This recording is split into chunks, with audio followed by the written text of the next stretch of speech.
Hello. Are you keen to keep your garden as weed free as possible but with a minimum effort?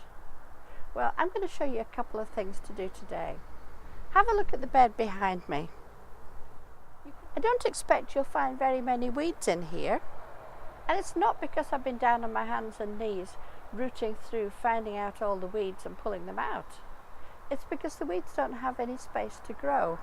There's so much growing in here, so much coming up, that the weeds don't stand a chance, and that's very good management.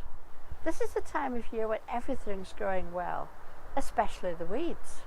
And I'm going to take you to another part of the garden where you can see the weeds doing really well, and I'll explain why that's happening.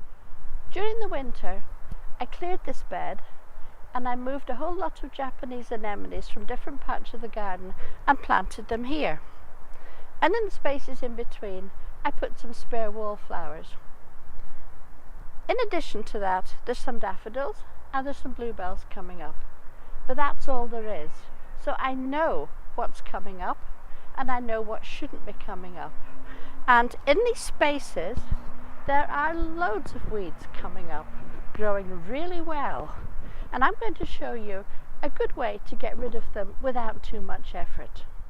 The weeds that are growing between my anemones and my wallflowers are annual weed seeds that have either blown in or fallen from last year.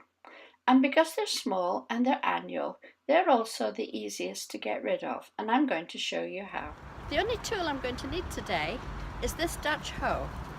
You can see it's got a sharp blade here and it's set at an angle so that when I run it along the soil just underneath the surface, it will take off most of these annual weeds. And the other thing I need, which I have today, is sunshine. It's dry, it's not particularly warm, but it's sunny, and all of these little weed seeds that I whip off with my hoe will die on the ground. If it was wet, then they would probably regenerate again, and I wouldn't want that.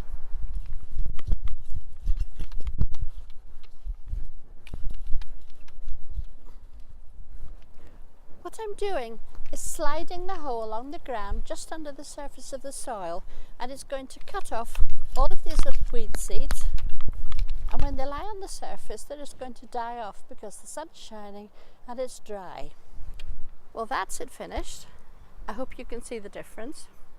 I've hoed out all of the weeds, I've gathered them in and put them in the bin. There'll be a few stragglers left, but because it's sunny and because it's dry, they'll die off in the soil quite quickly.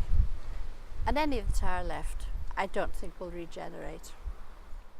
But that isn't the end of the story, because the weed seeds will keep on germinating, and as long as there's bare earth, the weeds will grow there. So what I need to do over this summer is to keep hoeing. Whenever I see weed seeds, keep on hoeing, choose a nice sunny day, and just keep it as clear as possible. It really doesn't take very long at all, and you don't have to gather them up. If it's dry and sunny, they'll fry on the surface of the earth anyway, so you don't really need to gather them up. In time, these will all spread out and there won't be so much space, and the weeds then won't get so much of a look in, and that's what we're aiming for. If you found this video useful, click on the subscribe button and you'll be notified of any future videos. Thank you for watching.